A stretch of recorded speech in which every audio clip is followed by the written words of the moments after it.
Đó, chơi chị hai nó vậy không á, hỏi sao chị hai nó không đánh. Vô duyên không? Ơi, trúng chị hai kìa. Đi ra.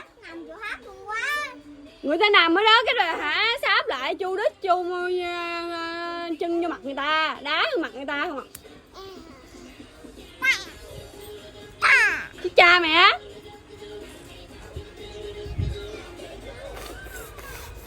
Hung dữ. Hỉ mũi không? Ôm chị hai, hung chị hai mau lên. Cướp cướp cướp cướp. Cướp cướp cướp cướp. À, cướp cướp cướp à. Trời ơi, cướp à. Ơi.